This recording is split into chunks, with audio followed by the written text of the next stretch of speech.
¿cuánto se llama? De la inmunidad innata, ¿ya? Pero hoy vamos a dedicarnos a conversar una cosa más en particular de la inmunidad innata, ¿ya? Hoy vamos a conversar acerca de los componentes celulares de la inmunidad innata, o sea, ¿qué hacen las células de la inmunidad innata? ¿Ya? Eh, Recuerden que la semana pasada vimos la inmunidad innata general, ¿cierto? Vimos cómo funcionaba, lo que hacía, todas las cosas, ¿cierto? Y ahora vamos a hablar, ¿cierto?, de esto, los componentes celulares. Y en un ratito más vamos a hacer las preguntas y cosas por el estilo para que vamos aplicando, ¿cierto?, las cosas que se van aprendiendo con las cosas que ya han sido vistas, ¿ya? Así que harta atención. Bueno, en realidad, para poder hacer esto, tenemos que empezar a conversar, primero que nada, de este grupo celular que se llama fagocitos, que son todas las células que generan el proceso de fagocitosis. Recordar lo que era el proceso de fagocitosis, que era, ¿cierto?, el comer, ¿cierto?, el tragar, el engullir, ¿cierto?, diversas estructuras o de un antígeno, ¿cierto? Bueno, dentro de los fagocitos existen varias células, entre ellas los neutrófilos, ¿cierto?, como una célula polimorfonucleada que es un fagocito. Evidentemente esta célula, ¿cierto?, tiene algunas características que la hacen especial, como por ejemplo poder tener la capacidad de desplazarse desde el torrente sanguíneo hacia los tejidos, o sea, pasar desde el torrente sanguíneo hacia los tejidos, y eso se llama diapedesis, ¿sí? Ese proceso de pasar desde el torrente sanguíneo hacia los tejidos, es la diapedesis.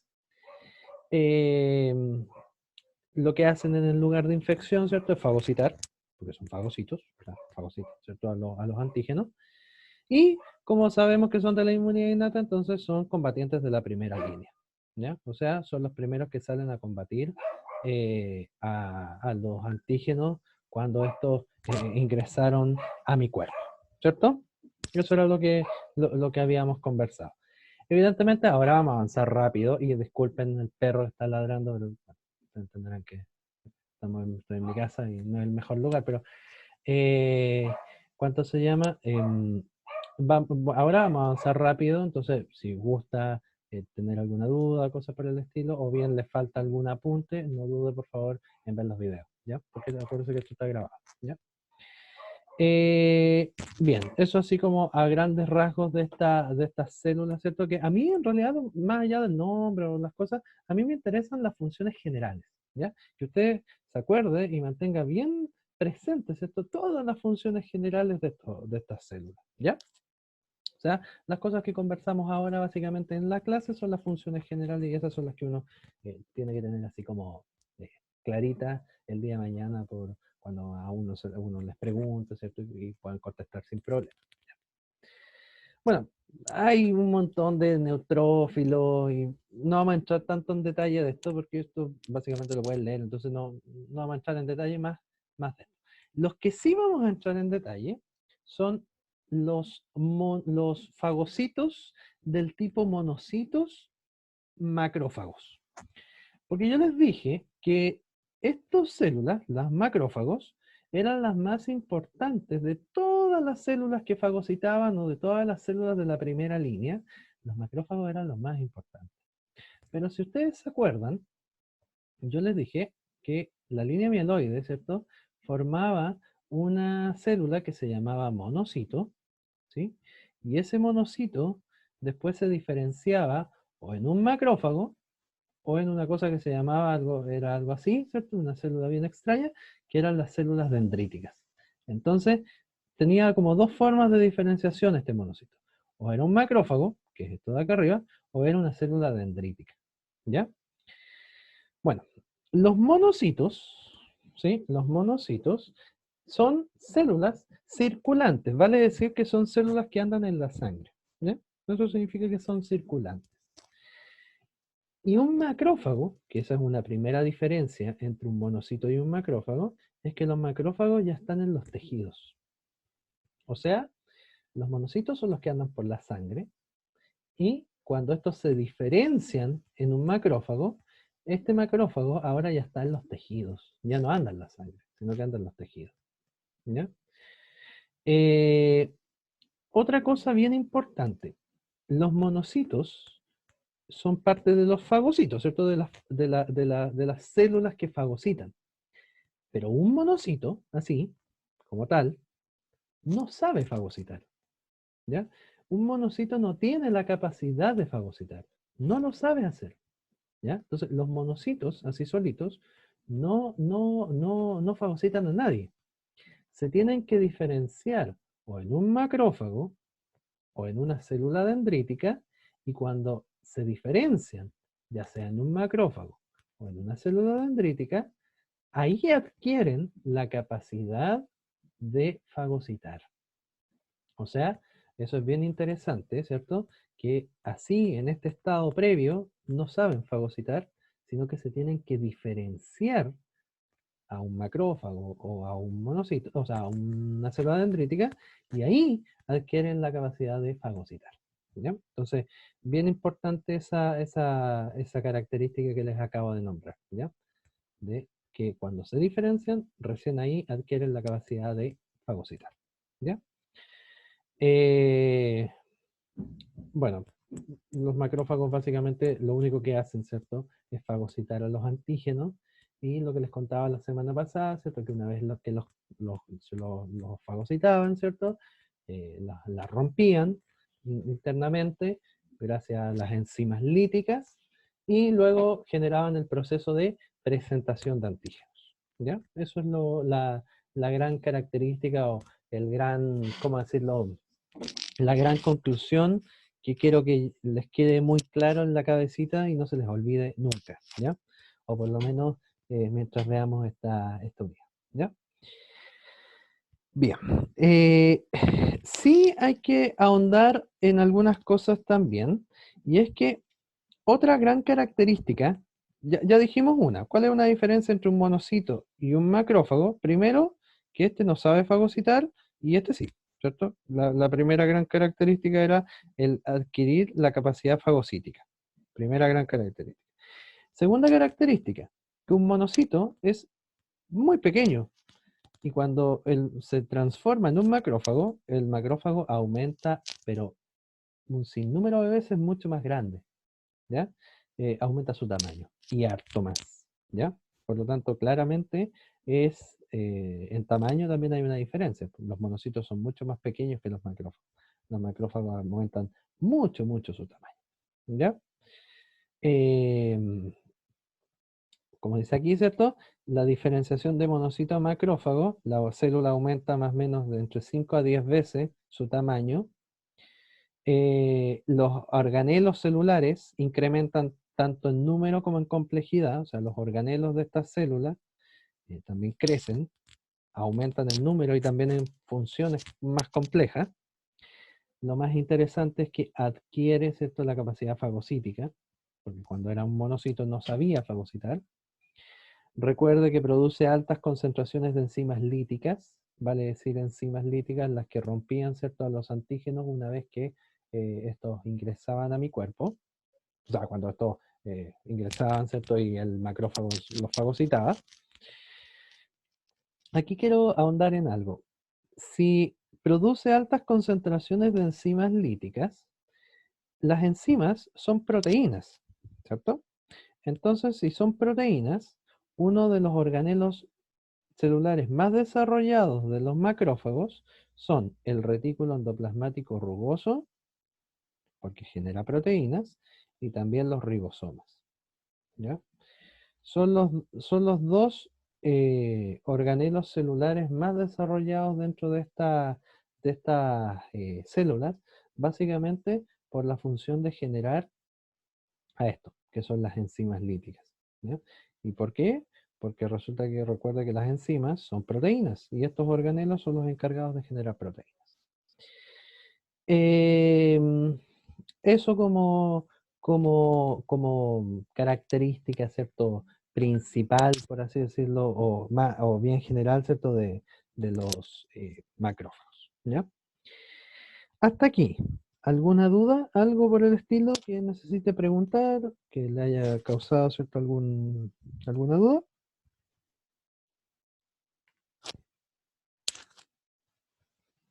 ¿No?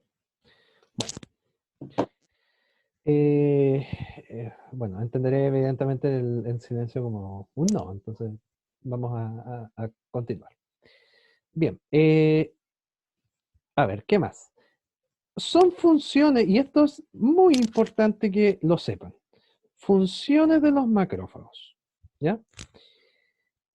La gran primera función evidente es fagocitar. Sabemos que eso es lo que hacen por excelencia, fagocitar. Pero también son mediadores de la inflamación, ¿ya? ¿Por qué?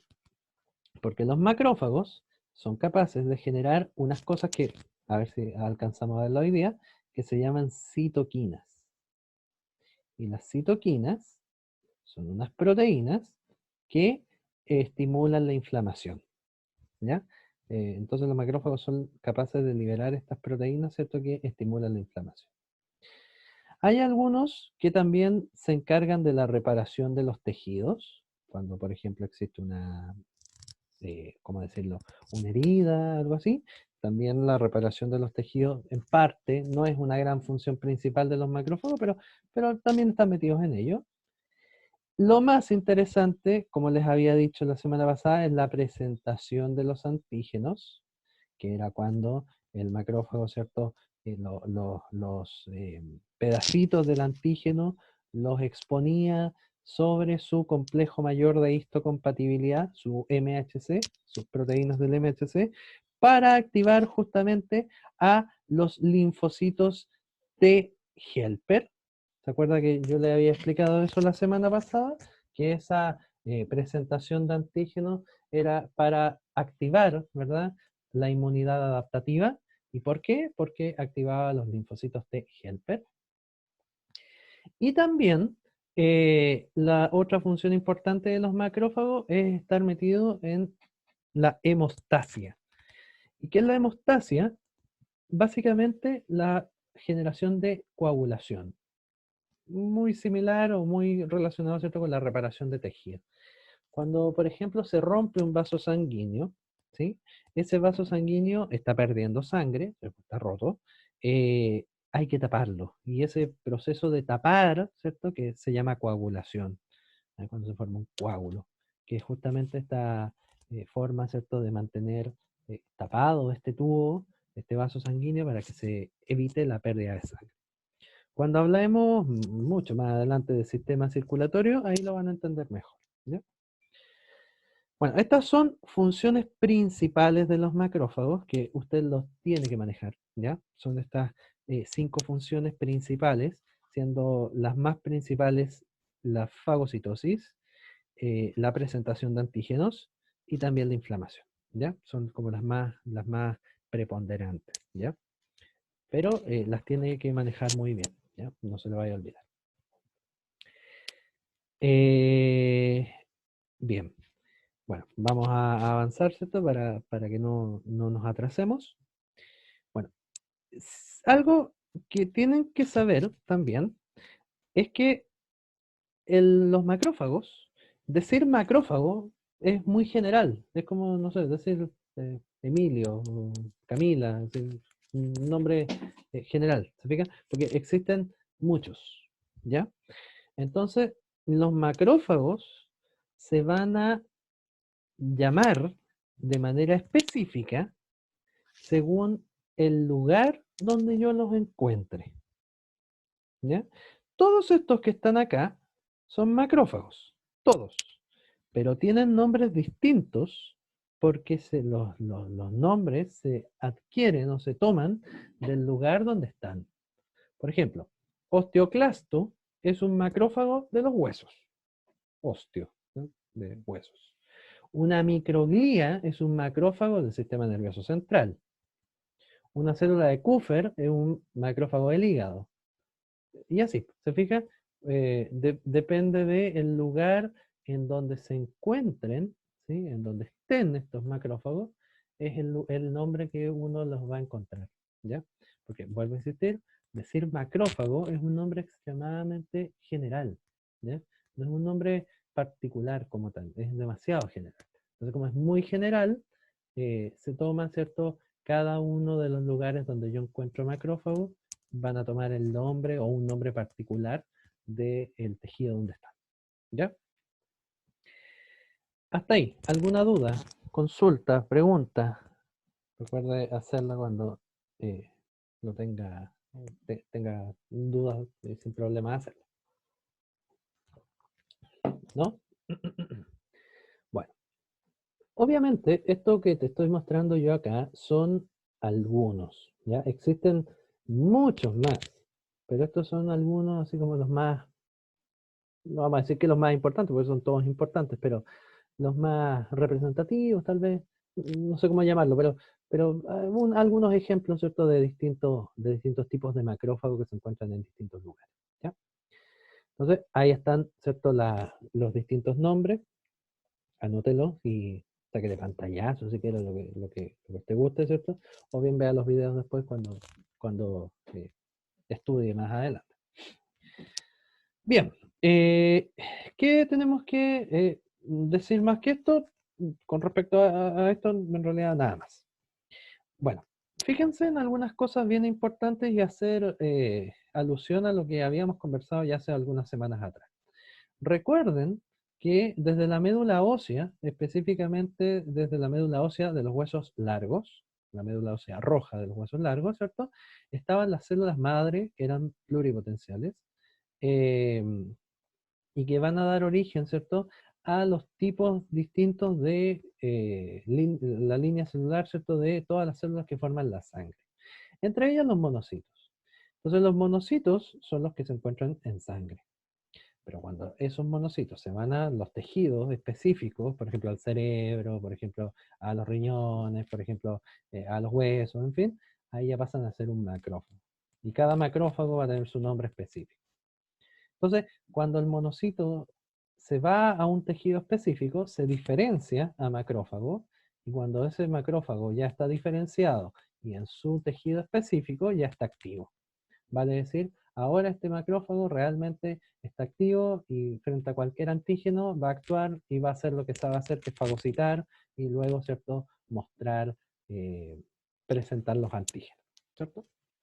Entonces, se fijan, ese macrófago se va a los distintos tejidos, se diferencia y luego se activa. ¿Mm? Eso es bien interesante. Entonces, este monito, ¿cierto?, tiene que quedar bien clarito del paso a paso hasta llegar a un macrófago activo. ¿Ya? No se les olvide.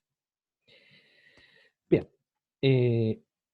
Ya. Esto en realidad es importante, pero no lo que dice aquí, porque aquí en realidad no entiende nadie nada.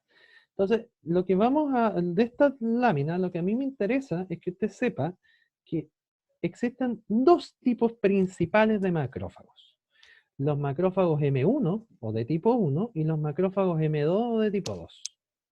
Todo esto que está aquí se puede resumir mucho mejor en un dibujo, ¿ya? Entonces, este dibujo es el que vamos a utilizar para poder entender. Como yo les dije, existen dos tipos de macrófagos. Los macrófagos M1 y los macrófagos M2. ¿Ya? Si son distintos, o se llaman distintos, quiere decir que hacen cosas distintas. Y claramente sí. Bueno, a mí me gusta Star Wars, entonces como me gusta Star Wars, hice este monito, ¿cierto? Si no es cierto, está en inglés porque lo hice para otra cosa, pero sirve para esto. Eh, Fíjense que aquí está The Dark Side, o sea, como el lado oscuro, ¿cierto? Y el lado Jedi, el lado bueno, ¿no?, de la fuerza, ¿no? Entonces, yo tengo dos tipos de macrófagos. Los macrófagos M1, que son más bien del lado oscuro, de la fuerza, ¿se fijan? Y los macrófagos M2, que son más bien del lado Jedi, o sea, del lado bueno de la fuerza. ¿Cuál es la diferencia entre uno y otro? Es que los macrófagos M1 son del lado oscuro de la fuerza, básicamente porque los macrófagos M1 tienen una función inflamatoria. Eso quiere decir que los macrófagos M1 lo que hacen o lo que tratan de hacer es generar inflamación. ¿Y por qué generan inflamación? Porque en ese lugar en donde funcionan los macrófagos M1 es el lugar en donde se ha detectado un antígeno, o donde hay antígenos, donde, por ejemplo, se encontraron bacterias o cosas por el estilo. ¿Se ha dado cuenta que cuando usted tiene una infección, por ejemplo, no sé, se corta, por ejemplo, se corta un dedo, y si usted no se lo cuida, se infecta, se ingresan bacterias, en fin, y cuando las cosas se infectan, se inflaman y se ponen calientes, ¿cierto? Y duele. Bueno, ¿quién genera esa inflamación? Los macrófagos M1. Los macrófagos M1 son los encargados, ¿cierto?, de generar ese efecto inflamatorio en los distintos lugares cuando ocurre, ¿cierto?, una infección. ¿Ya? Entonces, cuando ocurre una infección, ¿cierto? Ahí funcionan los macrófagos M1. Pero esos son más bien del lado oscuro de la fuerza, porque en realidad estos macrófagos lo que tratan de hacer es ir a destruir antígenos. Por eso dice citotoxicidad, vale decir, lo que tratan de ir a hacer es ir a matar células o cosas raras, antígenos, ¿cierto?, que me puedan causar daño. Esto hacen el trabajo sucio, por así decirlo, de ir a destruir, ¿cierto?, a los antígenos, tal cual como les había contado yo la semana pasada. En cambio, los macrófagos M2 tienen una labor más bien antiinflamatoria. ¿Qué quiere decir esto? Que estos macrófagos M2 funcionan cuando ya la batalla más bien se está terminando, cuando ya no hay mucho más que matar, cuando en realidad ya prácticamente está todo muerto. Lo que tratan de hacer los macrófagos M2 es básicamente disminuir esa inflamación, ¿sí? Disminuir esa inflamación, porque ya no tiene sentido, ¿cierto?, seguir inflamando ese lugar, porque ya pasó la pelea, ya combatí la infección, y por tanto los macrófagos M2 tienen esta función más bien antiinflamatoria, disculpe, para disminuir la inflamación y generar, por ejemplo, la inmunosupresión, ¿cierto?, que es la disminución de la respuesta inmunológica, porque ya se acabó la pelea, ¿cierto?, ya derroté a mi enemigo, y también a la reparación de los tejidos, ¿ya? O sea, tratar de reparar, ¿cierto?, todos esos tejidos que se vieron afectados por la pelea que tuvimos entre los macrófagos y los linfocitos y todo lo demás, por tratar de defenderte de ese antígeno. Ya. Antes de continuar, necesito que, ¿cuánto se llama? Que me respondan la siguiente pregunta. Em, Creo que alguien había hablado al chat, ¿no? Déjenme tratar de verlo. Necesito que me respondan la siguiente pregunta mientras yo reviso el chat, ¿ya?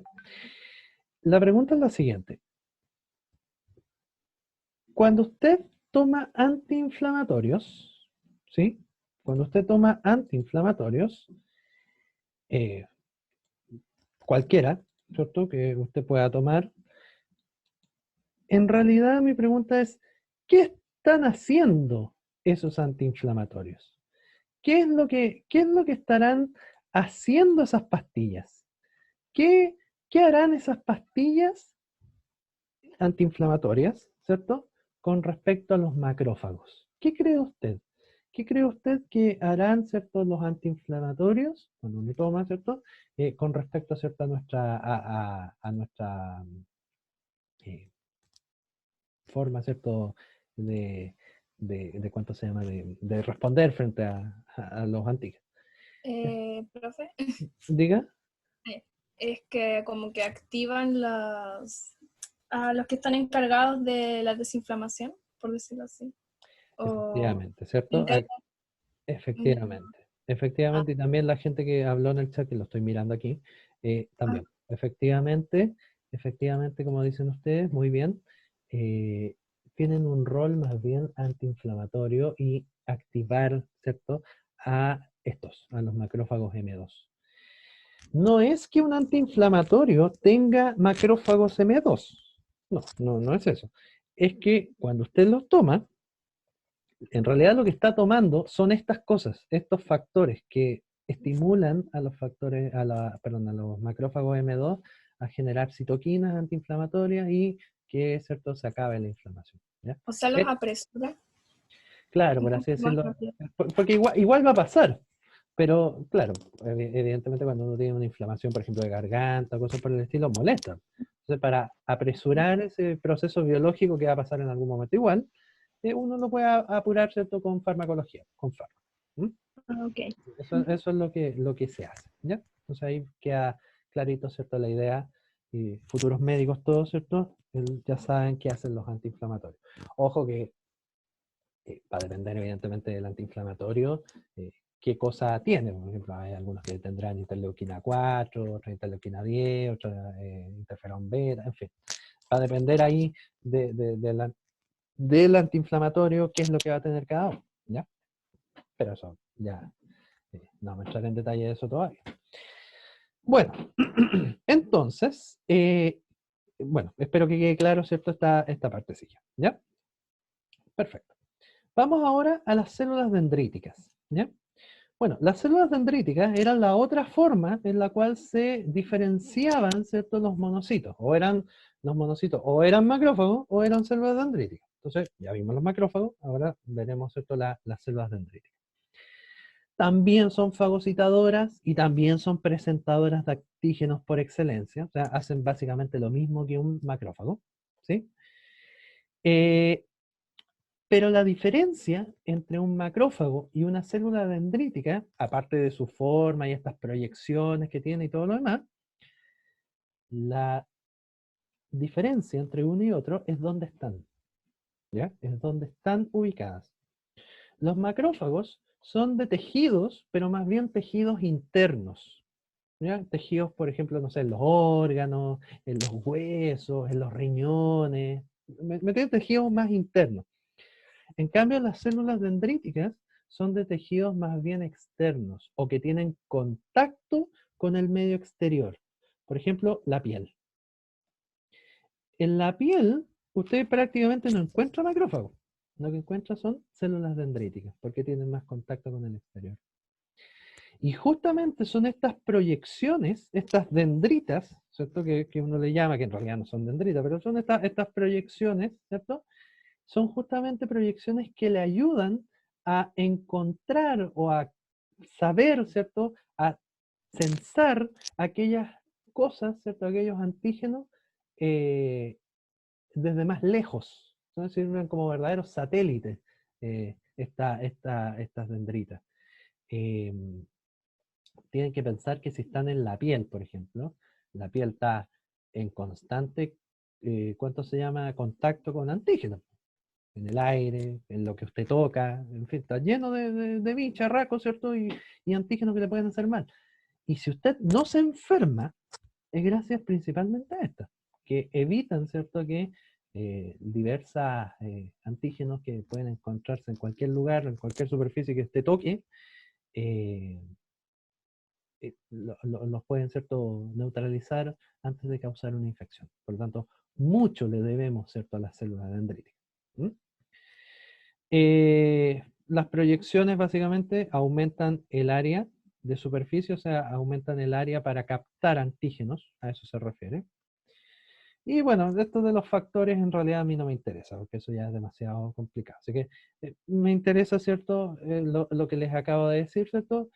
Por ejemplo, ¿dónde puedo encontrar células dendríticas? En la piel, en parte del sistema respiratorio, por ejemplo, en la primera parte, en la parte de la nariz, ¿cierto? Faringe, laringe, ahí también puedo encontrar células dendríticas, en la boca, ¿se fijan? En fin, en lugares que uno tiene más contacto con el medio, ¿ya?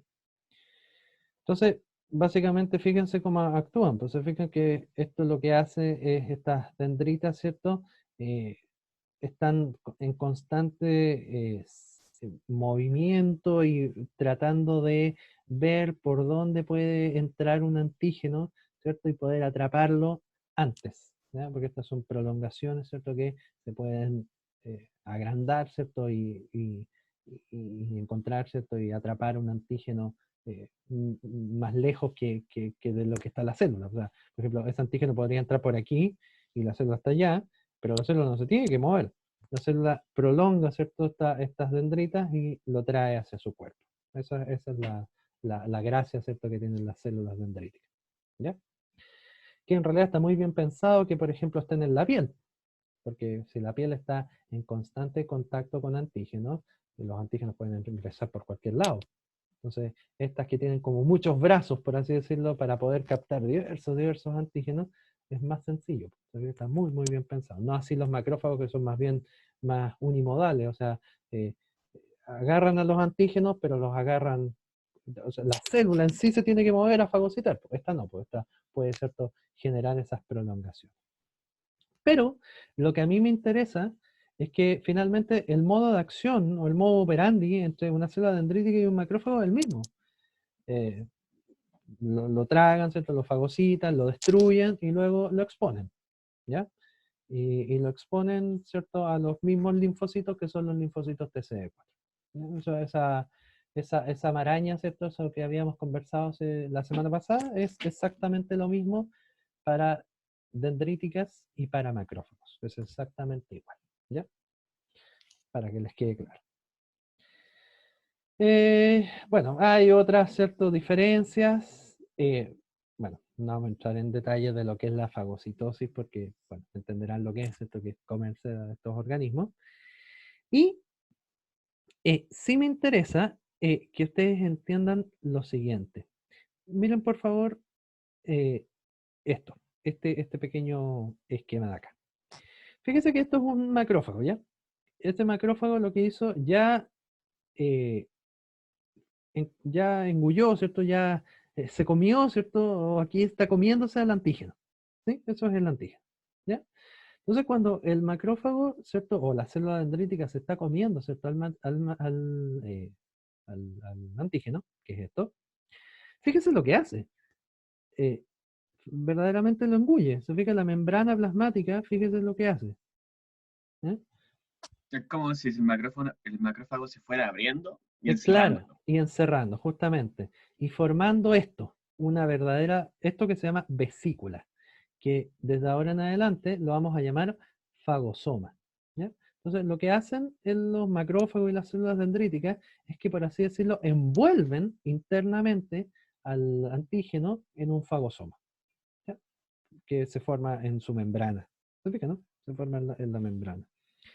Luego, ese fagosoma, ya internamente, ¿cierto?, se junta con un organelo que tienen muy desarrollados los macrófagos y las células dendríticas, que son los lisosomas.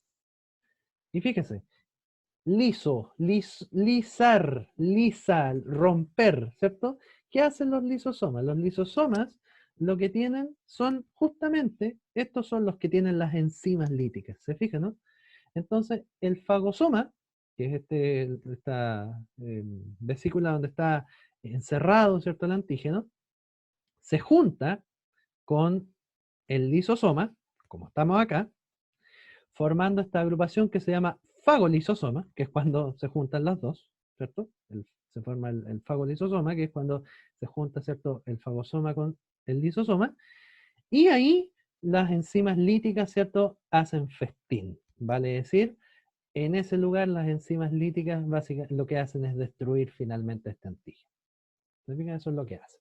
Aparte de otras cosas que pueden ingresar, pero bueno, eso no vamos a entrar en detalle. Pero sí me interesa, ¿cierto?, que sepan esto, que este fagosoma, ¿cierto?, finalmente se une con un lisosoma, forman el fagolisosoma, y justamente ahí en el fagolisosoma es cuando las enzimas líticas, ¿cierto?, destruyen finalmente este antígeno, y después de que lo destruyen, ¿cierto?, pasa el otro punto, que es pescar esos pedacitos y exponerlos, ¿cierto?, en la membrana. ¿Queda clara la idea? A lo mejor así con un dibujito es más sencillo de entender, ¿no? Al menos para mí siempre ha sido más sencillo de entender con dibujo, mirándolo, más que leyendo. Entonces ahí, ¿cierto? Esa es la manera, ¿ya? Para que les quede, ojalá, bien claro, ¿ya? Bien, pues, chiquillos. Entonces, esta es la forma de acción, ¿cierto?, de los macrófagos y de las células dendríticas, ¿ya? Para que la tengan clarita, no se les olvide cómo es. ¿Duda? Espérate, ya vaya. que alguien encendió el micrófono, entonces por eso pensé que había una duda. Bien. Bien, continuemos entonces. Sí, no, yo también no sé qué fue eso, pero bueno. Ya, continuemos. Bueno, otra cosa importante que necesito que ustedes sepan es que para que yo pueda fagocitar, bueno, al menos no siempre, pero por lo menos a nivel de los macrófagos no es necesario tanto, pero en otras células sí, es lo que se llama la opsonización, ¿ya? Este proceso que se llama opsonización. Y usted se preguntará, ¿y qué es la opsonización? La opsonización es marcar a un antígeno, ¿ya? Cuando yo, por ejemplo, supongamos que esta célula es un antígeno, para que esta célula pueda finalmente ser blanco de la destrucción, o sea, para que el sistema inmunológico sepa que este es el antígeno y destruyan a esto y no a otro lado, yo a este antígeno lo tengo que marcar. Le tengo que poner así como una banderita, así como algo que me indique que ese es el antígeno y yo lo tengo que marcar. Ese proceso de marcaje de los antígenos se llama opsonización. ¿Ya? Esa es la opsonización, el proceso de marcaje de los antígenos. Y yo puedo marcarlo con muchas cosas. Lo principal y el más importante, los anticuerpos. Los anticuerpos, que en su momento cuando hablemos de inmunidad adaptativa, ahí lo vamos a hablar, son los principales opsonizadores, los anticuerpos. Pero también uno puede, por ejemplo, hablar de las proteínas del complemento, que son parte de la inmunidad innata, que también opsonizan, ¿ya? Entonces, ¿qué es la idea que me quiero quedar ahora? Es que la opsonización es un proceso necesario para marcar a los microorganismos, o a los antígenos, mejor dicho. ¿Y para qué los marco? Para que cuando yo los opsonice, ¿cierto? Con esa marca, el sistema inmunológico los pueda reconocer y decir, ah, eso es lo que tengo que matar. ¿Se fijan? El que tiene la marca, el que tiene la opsonización. ¿Quiénes son opsonizadores por excelencia? Los anticuerpos, siendo los principales opsonizadores que existen, y también las proteínas del complemento, que en este caso son las que me importan porque son de la inmunidad innata, que eso las vamos a hablar más adelante. ¿Ya? Bien. Bien. Hoy toca conversar también un poquito de estas células que yo les dije que íbamos a conversar más adelante, que eran estas células raras, ¿verdad? Las NK. Porque si ustedes se acuerdan, las NK eran linfocitos, ¿cierto? Eran linfocitos, pero tenían una característica media extraña, ¿verdad? Porque eran linfocitos, pero funcionaban como una célula de la inmunidad innata. Entonces, cuando nosotros hacíamos ese esquema, ¿cierto?, de conjuntos, que era ese que estaba aquí, ¿cierto? Está en medio. Los NK estaban acá, ¿verdad? Exactamente. Los NK estaban ahí. Estaban como entre, no eran ni chicha ni limonada, ¿cierto? Estaban como entre medio. Y hoy va a ser el día de por qué entiendan por qué los NK estaban ahí, ¿ya? Ven que yo cumplo, voy de a poco, pero cumplo. Bueno, los NK, primero que nada, funcionan básicamente en una respuesta innata, ¿cierto? Una respuesta de inmunidad, ¿cierto? A destruir básicamente células infectadas por virus, ¿sí? Principalmente infectadas por virus. No digo que por bacterias no funcionen los NK, porque también funcionan, pero principalmente por virus. O también son encargadas de destruir células tumorales. Vale decir, células que están malas en mi cuerpo y que pueden causar cáncer, ¿ya? Entonces, los NK son, pero extremadamente importantes para prevenir el cáncer. Y ahí tenemos un dato freak importante, ¿no? Porque si los NK, ¿qué es lo que están tratando de hacer? Es eliminar, ¿cierto?, a estas posibles células tumorales que me pudieran generar un tumor y finalmente un cáncer. O sea, estas células, los NK, andan viendo cómo están tus células. Si están bien, si están mal, y si están mal, los NK son encargadas de matarlas, ¿ya? Encargadas de matarlas, porque es preferible matar una célula a mía propia, a eso me refiero, matar una célula que sea propia mía, a arriesgarme a que esa célula mala me pueda generar cáncer. ¿Ya? El cuerpo no se arriesga, el sistema corporal, ¿cierto? No se arriesga, no juega eso. ¿Ya? Algo bien interesante, y esto es súper importante, es que, y ahí está la diferencia, estas células, los NK, reconocen a las células, uno les llama estresadas, pero en realidad son las células que están malas, ¿sí? O las células que están infectadas, ¿sí? Las reconoce en ausencia de anticuerpos. Eso quiere decir que las reconoce sin necesidad de opsonización. O sea, me voy a devolver un segundo, las reconoce sin necesidad de esto, de esa marca. El NK es capaz de reconocerlas sin necesidad de esa marca. ¿Ya? Entonces, yo les dije que eran muy similares en función a los linfocitos T citotóxicos, los CD8, porque los dos destruían células infectadas. Pero ¿cuál es la diferencia entonces entre un NK y un CD8? Es que el linfocito TCD8, para destruir a esta célula que estoy dibujando aquí, a este antígeno, para que el linfocito TCD8 la destruya, esa célula, ese antígeno, previamente tiene que tener un anticuerpo. Tiene que tener ese anticuerpo, tiene que tener esa marca. Si ese antígeno no tiene el anticuerpo, el linfocito TCD8 no es capaz de matarlo. En cambio, el NK, y eso es lo interesante, el NK puede destruir este antígeno sin la necesidad de ese anticuerpo. O sea, el NK puede destruir al antígeno así, solito, tal cual como un macrófago. Si bien es cierto, el NK no fagocita, ¿ya? No, eso el NK no hace lo que es un macrófago, ¿cierto? Que se lo va a engullir y lo va a... No. El NK hace algo bien interesante. Supongamos que este es el NK. Va, el NK. El NK lo que hace es que cuando encuentra un antígeno, y ustedes se preguntan, ya, entonces, pero ¿cómo entonces, si no tiene el anticuerpo, entonces, cómo reconoce que eso es un antígeno? Igual que un macrófago. ¿Cómo lo hacía? Por la diferencia, ¿cierto?, del MHC, ¿cierto? Si el MHC era distinto, el NK es capaz de decir, entonces es un antígeno, esa célula no es mía. Tal cual como lo hacía, ¿cierto?, un macrófago. ¿Mm? Pero la diferencia es que cuando reconoce este antígeno, un macrófago, ¿qué haría? Lo fagocita, ¿verdad? Se lo come este antígeno. Los NK lo que hacen es algo más elegante. Lo que hacen es liberar, ¿sí? Liberar unas proteínas que se llaman citoquinas. Mira, nuevamente aparece este nombre, citoquinas, que ya vamos a hablar de lo que son.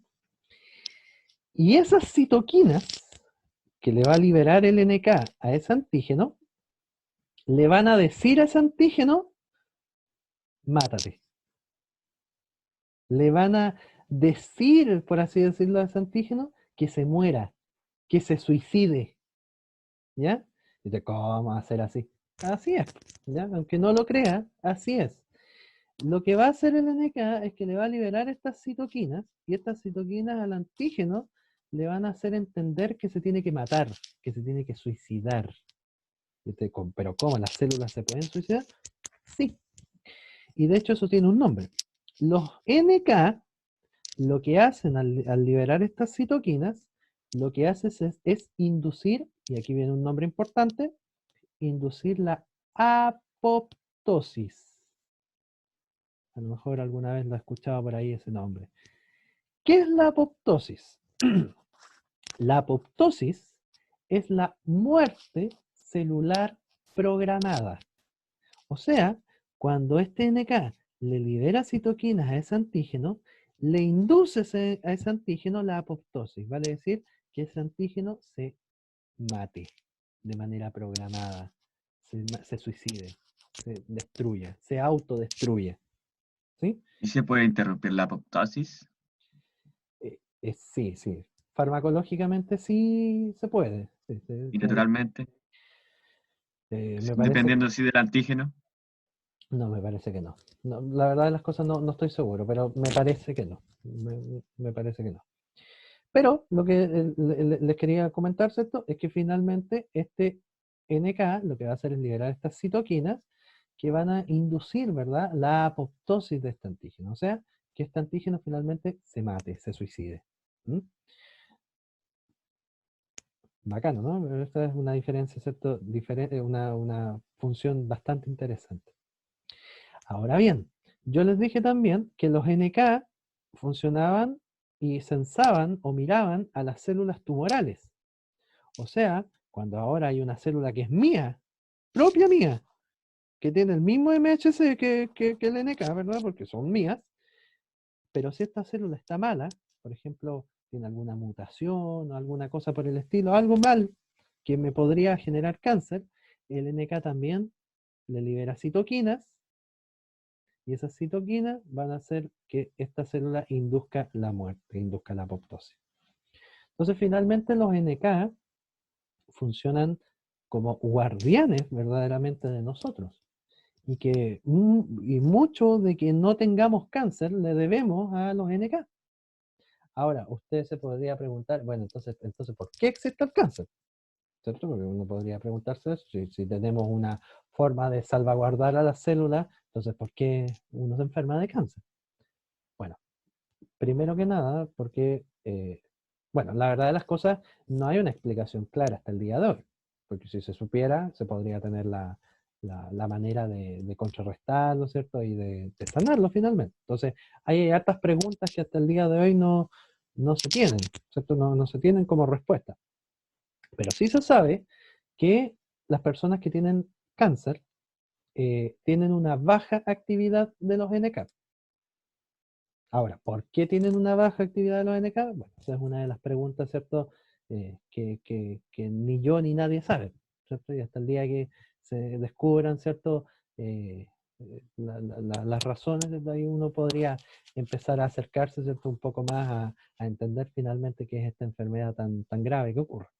Pero sí se sabe, como les digo, que una persona que tiene cáncer o que ha padecido cáncer, la actividad de los NK disminuye mucho. Eso se sabe mucho. Bien,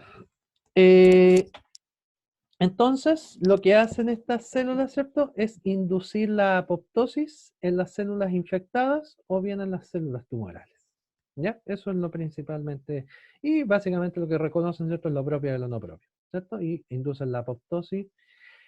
Estas citoquinas principalmente se llaman proteasas, ¿ya? Las que se generan para poder inducir la apoptosis se llaman proteasas, ¿ya? Por si acaso, para que lo tengan ahí clarito.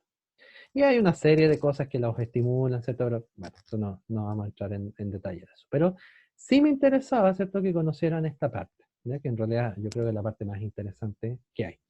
Más una parte todavía más interesante, o tan interesante como esto, y es que los natural killer, como son linfocitos, se acuerdan que son de la línea linfoide, ¿cierto? Pero funcionan más como una célula de la inmunidad innata o de la línea mieloide.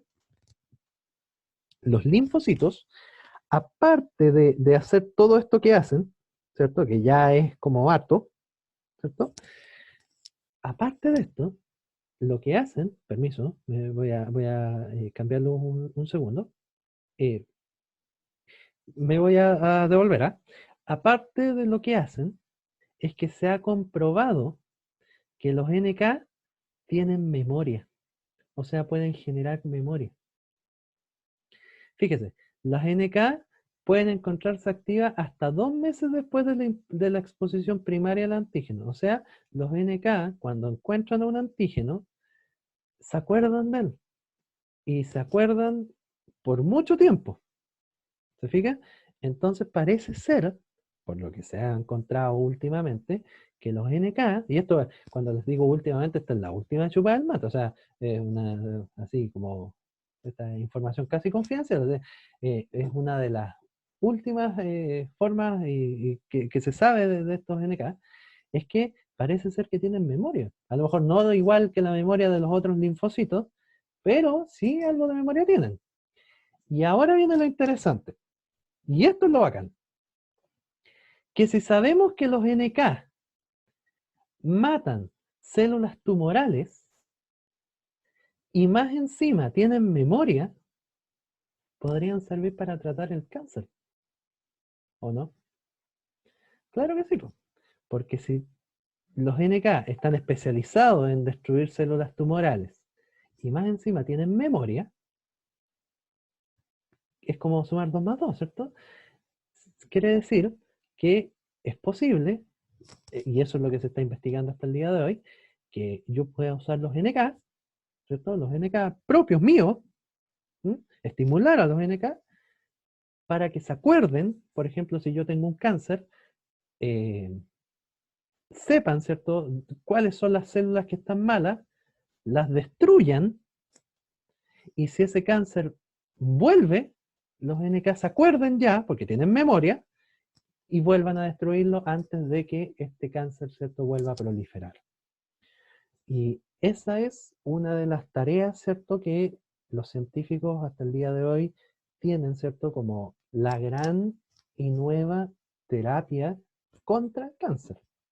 Que si funciona, créanme que va a ser, pero excelente, o sea, va a ser una gran, gran labor, ¿cierto? Y muy efectiva, porque los NK no son de otra persona, son míos. Entonces yo los tendría que estimular, ¿cierto? Habría que quizás generar algún remedio, algún fármaco, ¿cierto? Que me estimule la generación de NK para que estos, ¿cierto?, sepan ubicar a las células tumorales y finalmente destruirlas y que en una futura eh, proliferación de nuevo de estas células cancerígenas, como los NK ya están activos, ¿cierto? Y más encima tienen memoria, las puedan destruir.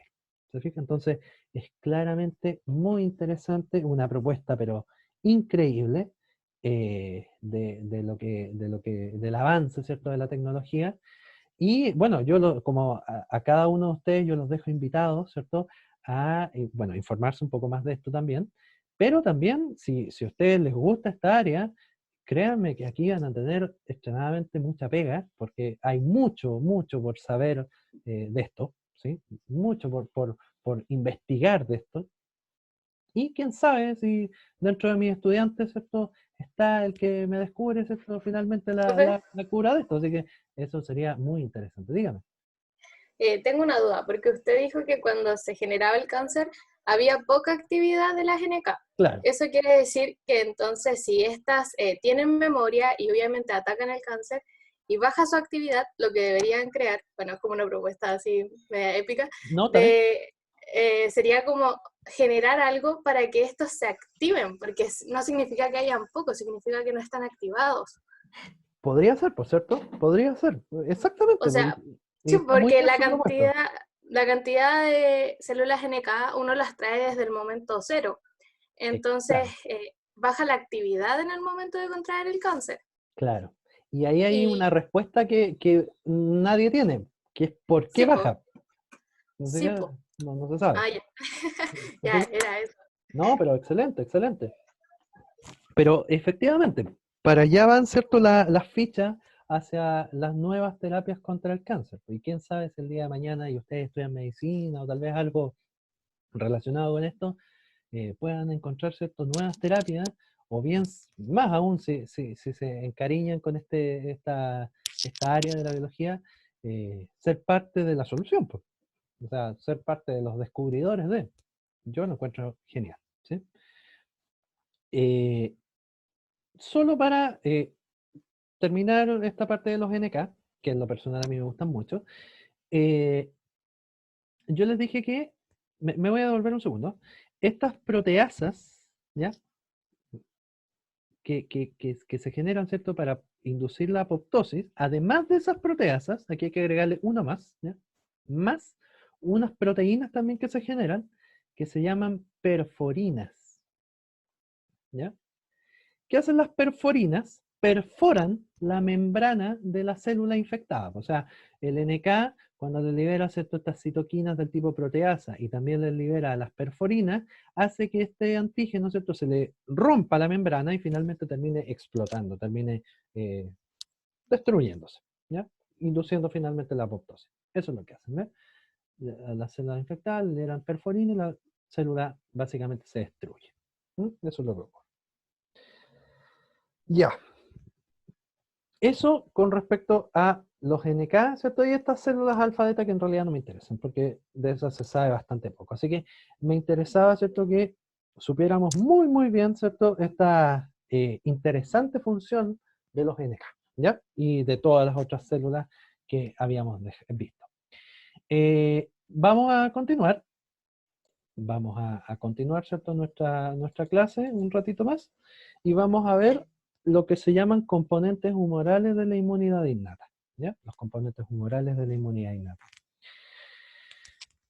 Acabamos de ver los celulares, entonces ahora vamos a ver los humorales. ¿Qué significa que sean humorales? Significa que viajan en la sangre, ¿ya? Eso significa que sean humorales.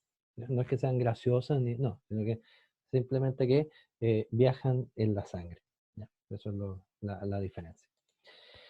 Bueno, componentes humorales hay millones, millones. Yo les voy a mostrar algunos nomás, porque no voy a mostrar en detalles de todos. Unos, así como los más importantes. Los primeros se llaman péptidos antimicrobianos, ¿ya? Los péptidos antimicrobianos. Los péptidos antimicrobianos son un conjunto, ¿cierto?, de proteínas chiquititas, por eso son péptidos, son proteínas pequeñas, que tienen actividad antimicrobiana, vale decir que tienen actividad de destruir microbios, como por ejemplo bacterias, hongos, virus, parásitos, incluso células tumorales también, y algunas células eucariotas como por ejemplo protozoos, en fin. Entonces, es bien interesante, los péptidos antimicrobianos lo que hacen es destruir finalmente a todos estos microorganismos. Perdón, a todos estos microorganismos, ¿cierto? Por su actividad, ¿ya? Entonces, lo interesante de los péptidos antimicrobianos es que son producidos por las células inmunitarias, como por ejemplo los macrófagos, y también por algunas células epiteliales. O sea, hay epitelios, hay tejidos de nuestro cuerpo que generan péptidos antimicrobianos. Por ejemplo, hay parte del tejido digestivo que genera péptidos antimicrobianos, hay parte del tejido óseo que genera péptidos antimicrobianos. ¿Te fijas? Entonces es bien interesante. Esa sigla, los PAMs, lo vamos a ver la próxima semana, así que todavía no vamos a entrar en detalles. En humanos existen dos tipos principales de péptidos antimicrobianos, que son las defensinas y las catelicidinas, ¿sí? Que son los dos tipos principales de péptidos antimicrobianos que existen. Pero en otros organismos hay muchos más, ¿ya? Entonces, nosotros los humanos, que es lo que me interesa a mí, las defensinas y las catelicidinas, ¿ya? Son los dos tipos de péptidos antimicrobianos. Más allá del nombre y todo lo demás, a mí lo que me interesa es que lo que hacen es que tienen un amplio espectro para destruir, ¿verdad?, a las bacterias, a los hongos, a los virus, en fin, a los microbios.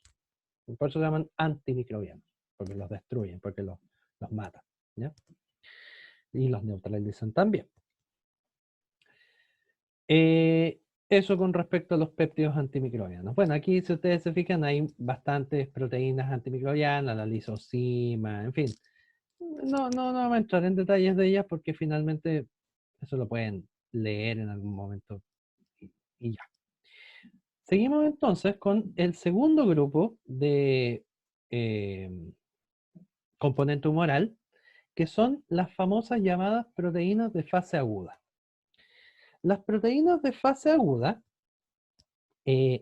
son unas proteínas que se generan en el hígado, todas. ¿ya? Todas estas proteínas de fase aguda se generan aquí, en el hígado. Y la concentración plasmática de estas proteínas, o sea, cuántas de esas proteínas hay en la sangre, se va a alterar en la respuesta a una inflamación aguda. Quiere decir, o lesión tisular, o sea, lesión de algún tejido. Quiere decir que ahora que nosotros no tenemos ninguna herida, ni ninguna inflamación, ni ninguna, nada, ¿las proteínas de fase aguda están en la sangre? Sí, pero están en niveles bajitos. Pero cuando uno tiene una inflamación por una infección, o bien tiene un daño a nivel de la piel, por ejemplo, se cayó, se hizo una herida, en fin, estas proteínas aumentan en su número, aumentan y mucho en su número. No sé si alguna vez, tal vez sí, se han fijado, quizá, en un examen de sangre. Cuando uno hace un examen de sangre, ¿cierto? Le miden un montón de cosas. Entre ellas, te miden, por ejemplo, las proteínas de fase aguda, algunas. Siendo la más relevante la proteína C reactiva. Esa es una de las tantas que se miden en los exámenes de sangre. El fibrinógeno, en fin. Y hay un montón más aquí. Yo les nombré algunas, pero hay un montón más. Pregunta. Y pregunta para que lo entiendan. Y a ver, o sea, pregunta para que lo piensen, a ver si lo entendieron. Usted es médico. ¿Y para qué le pediría a usted, a su paciente, que se sacara, por ejemplo, un examen de sangre de la proteína C reactiva? ¿Cuál es el objetivo de usted como médico saber el nivel, por ejemplo, de proteína C reactiva, o el nivel de lectina, o el nivel de fibrinógeno? ¿Cuál es el objetivo médico, usted como médico, de pedirle a un paciente que se saque un examen de sangre de alguna de estas proteínas de fase aguda? ¿Cuál sería el objetivo? ¿Qué es lo que yo quiero buscar o qué es lo que yo quiero conseguir, por así decirlo, cuando yo le mando a hacer ese examen a alguien? ¿Cuál será la razón para mandarle a hacer un examen de sangre en donde yo mida, ¿verdad?, las proteínas de fase aguda a un paciente? ¿Cuál será? ¿Creen ustedes? Yo sé que es una pregunta difícil, ¿no? Pero ¿cuál creen ustedes que sería como la razón? ¿Para qué? Y en realidad la razón está arriba, ¿eh? Uno solamente lo tienes que pensar. En respuesta a una lesión, inflamación o fractura. Ya, o sea, si usted, por ejemplo, Mm, sospecha que tiene una infección, podría darle o podría pedirle un examen de esto, una cosa así, ¿me dice? Algo así. Ya, efectivamente. ¿Por qué? Porque resulta que muchas veces las infecciones son internas y uno no las ve. Entonces, como no las ve, pero yo sé que se siente mal y le duele, chuta, ¿cómo lo hago? Las proteínas de fase aguda me pueden servir para un diagnóstico médico bastante certero, porque resulta que si cualquiera de estas proteínas aparece alterada en concentraciones muy altas, inmediatamente a mí se me tiene que venir a la cabeza que esa persona tiene inflamación en algún lado. Y si tiene una inflamación, quiere decir que tiene una infección. Y ahí inmediatamente ya saber y localizarles, tiene una infección aquí, en el estómago, o no sé, en el intestino, o en el corazón, en fin. Entonces, a mí me permite, ¿cierto?, poder saber indirectamente si hay infecciones. ¿Por qué? Porque las proteínas de fase aguda están muy altas cuando hay inflamación. Y a lo mejor uno no ve la inflamación. Solo porque típico que ya es que me duele, es que aquí, es que me toque, me duele, y ya, pero no te das mayor, no te das mayor, ¿cuánto se llama? Explicación, y solamente que les duele. Entonces, ¿cómo sabe uno dónde les duele o menos la razón de por qué les duele? Bueno, este es un buen método indirecto para poder saber, ¿cierto?, que hay inflamación en un lugar, e inmediatamente, si uno sabe que hay inflamación, quiere decir que hay una respuesta inmunológica. O sea, si hay una respuesta inmunológica, quiere decir que ahí hay una infección de algo, de bacteria, de virus, de protozoo, de lo que sea, pero ahí hay algo, algo está pasando ahí. Entonces ahí uno, por ejemplo, si tiene inflamación, uno podría darle, por ejemplo, algún fármaco antiinflamatorio, ¿cierto?, que estimule a los macrófagos M2, ¿cierto?, a generar antiinflamación, por ejemplo. Entonces, una cosa así. Porque lamentablemente mucha gente, y pasa, y yo creo que nos ha pasado a todos alguna vez, uno toma remedios por tomar, pues así como porque mi mamá me dijo, porque mi abuelito me dijo, ¿cierto? O porque mi compañera tomaba y vi que la hacía bien y yo también tomo, ¿cierto? Y como cero, cero responsabilidad frente a lo que uno está tomando. Entonces, por eso es interesante, ¿cierto?, saber finalmente los mecanismos de acción o las cosas que hacen los remedios, ¿cierto?, cuando los ingiere y para qué son, pues, ¿no? Porque, no sé, pues, más adelante hablaremos de los antibióticos y los antibióticos son para matar bacterias. Cuando uno tiene una infección bacteriana, uno le pone antibióticos. Pero hay gente que se las toma, pucha, le duele la cabeza, ay no, un antibiótico, como que fuera Fruyel es la cuestión, ¿cierto? Y nada que ver. Entonces, por eso mismo eh, es la importancia, ¿cierto?, que tiene esta lectura más médica que quedó, ¿ya? Claro, ¿cierto? A lo mejor no van a ser todos médicos, ni enfermeros, ni a lo mejor ligados a la salud, pero al menos esto le va a servir, ¿cierto? Como, ¿cómo decirlo? Como cultura general, una cosa así, es para que no cometan los errores que mucha gente comete, ¿ya? Y enseñarle a la gente las razones de por qué. ¿Sí? Bien. Dibujito, ¿cierto? Un dibujito que siempre nos aclara las cosas. Fíjese que las proteínas de fase aguda, ¿cierto?, se generan acá, en el hígado, y los niveles plasmáticos, o sea, los niveles en sangre de todas estas proteínas de fase aguda, están bajos, siempre y cuando no haya una infección. Van a aumentar su concentración en el plasma en respuesta de una infección. Si hay una infección, entonces estas proteínas aumentan su número, aumentan su cantidad. Ahora, uno podría preguntarse, ya, ¿y por qué? O sea, ¿por qué cuando hay una infección aumentan esto? ¿Cuál es la razón? Y en realidad la razón es bastante simple. Estas proteínas, una de las grandes funciones que cumplen es la de opsonizar. ¿Qué era opsonizar? Marcar a los antígenos, ¿cierto? Entonces, ¿qué es lo que hacen estas proteínas? ¿Qué es lo que hacen estas proteínas principalmente? Opsonizar, o sea, marcar, lo vamos a poner acá, marcar a las células, o lo vamos a poner mejor así, a los antígenos. O sea, estas células sirven como un marcaje, ¿verdad? Para que después, ¿cierto?, las células de la inmunidad, ya sea innata o adaptativa, los puedan destruir. ¿Cierto? Las puedan destruir, las puedan matar ¿cuánto se llama? A los antígenos, ¿cierto? Y la infección pueda disminuir. Entonces, esa es la razón, ¿no? Esa es la razón por la cual estas proteínas de fase aguda se activan cuando usted tiene una infección. ¿Ya? Esa es la razón. Bien. Espero que haya quedado claro, ¿cierto?, esa parte. Ya. Por fin hemos llegado a las famosas citoquinas que ya les he hablado un montón de veces, pero todavía no les digo qué es lo que son. ¿Ya? Hoy nos vamos a ir a la casa porque ya están en la casa y yo también, pero hoy vamos a terminar esta clase con la idea de las citoquinas, ¿ya? ¿Qué es lo que son? Las famosas citoquinas que tanto he hablado, ¿cierto? Y todavía no saben lo que son. Ya.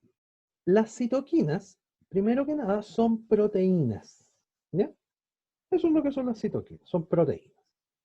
Y esas proteínas son producidas por células y afectan el comportamiento de otras células. O sea, en español, cuando yo tengo una célula y tengo otra, y si esa célula de acá le libera citoquinas a esta célula va a cambiar la función. Por ejemplo, si, no sé, ejemplo ridículo para que la entiendan. Si esta célula estaba feliz, ahora le van a llegar a las citoquinas y la célula va a estar triste, porque cambió su función. ¿Se fijan? Eso es lo que hacen las citoquinas. Entonces, lo que hacen las citoquinas simplemente es una forma de comunicación entre las células. Eso es. ¿Ya? Las citoquinas cumplen 3 funciones, que son las que están anotadas en este cuadrito de acá arriba. Primero, estimulan la proliferación celular, o sea, estimulan la generación de nuevas células, leucocitos vale decir, de la inmunidad, o sea, células inmunológicas, ¿ya? Estimulan la proliferación de células inmunológicas, primer punto. Segundo punto, estimulan la diferenciación de los leucocitos. Vale decir que este leucocito sea un linfocito, sea un macrófago, sea una célula dendrítica, sea un linfocito T, sea un linfocito B, o sea, darle la identidad al leucocito. Acuérdense que el leucocito era un nombre extremadamente general. Entonces, darles la identidad, finalmente, ¿qué va a hacer ese leucocito? También es parte de la función de las citoquinas. Y la más interesante e importante de todas, y por eso está en rojo, es que regulan la respuesta inflamatoria. Regulan la respuesta inflamatoria. O sea, son mediadores de la inflamación. ¿Ya? Estas cosas son mediadores o mediadores de la inflamación. Uy, que ando tonto, ¿no? Inflamación. Ya, son mediadores de la inflamación. Esto no es para complicar, sino que simplemente para que lo entiendan, ¿ya? Citoquinas, nuevamente, es un nombre general. Hay tipos de citoquinas, pero afortunadamente hay solamente tipos de citoquinas. Hay unas citoquinas que se llaman interleuquinas, que son estas que están acá, las IL, que los vamos a llamar así, las interleuquinas, ¿ya? Y las interleuquinas son citoquinas, ¿cierto? Pero, ¿cuál es la diferencia? Que las interleuquinas son citoquinas producidas por células del sistema inmune. O sea, cuando una célula del sistema inmune genera una citoquina, esa citoquina en realidad es una interleuquina. ¿Ya? Esa es la idea. Cuando una célula de del sistema inmune genera una citoquina, en realidad hay que llamarlo por su nombre. Esa citoquina en realidad se llama interleuquina. ¿Ya? Porque una interleuquina es una citoquina producida por una célula del sistema inmune. Y ahí hay millones. La interleuquina 1, 2, 3, 6, 20, 55, en fin. Existen cerca de 200, no más, como 300 y tantas interleuquinas. ¿Ya? Son muchas. Y cada día se descubren más. Entonces, son millones. ¿Ya? En su momento, cuando ustedes tengan inmunología, tal vez, en la universidad, ¿cierto? Ahí se van a tener que aprender bastante, así como las tuve que aprender yo. En su momento, no todas, pero sí hartas, me tuve que aprender su función, donde se producen, en fin. Otras interleuquinas, ¿cierto? Como el TNF-alfa, el TNF-beta, el interferón, eso, interferón, que ya en su momento vamos a conversar de él, interferón alfa, interferón gamma, en fin. Entonces, la idea que quiero que quede hoy es que las interleuquinas son citoquinas producidas por el sistema inmune, por células del sistema inmune. Ahora bien, interleuquinas existen de 2 tipos. Existen las interleuquinas proinflamatorias y existen las interleuquinas antiinflamatorias.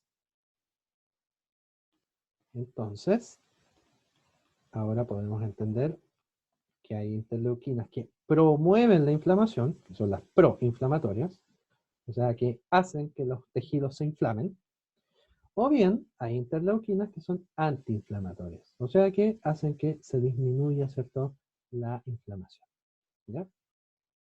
Eso es bien interesante y bien importante. En su momento lo van a entender por qué.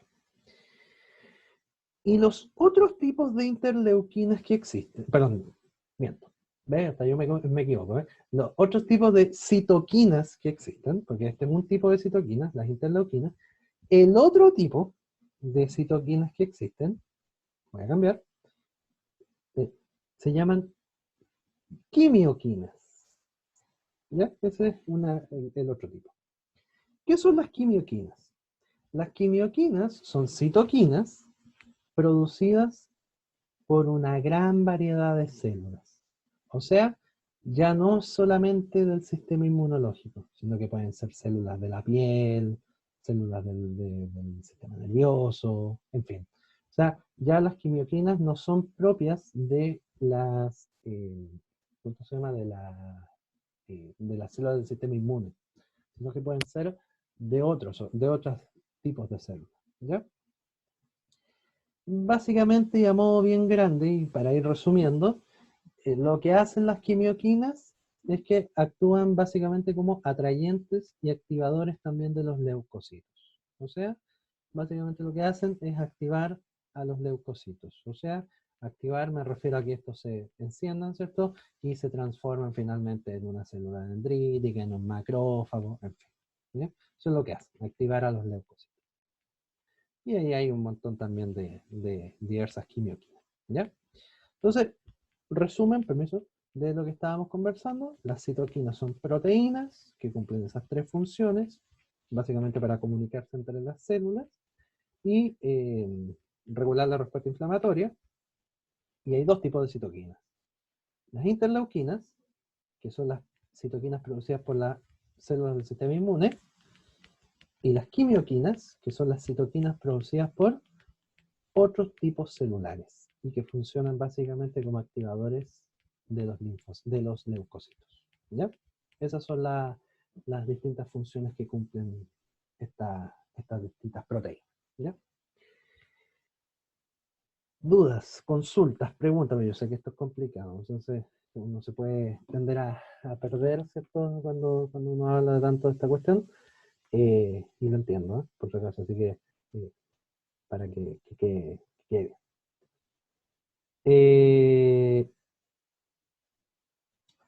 A ver,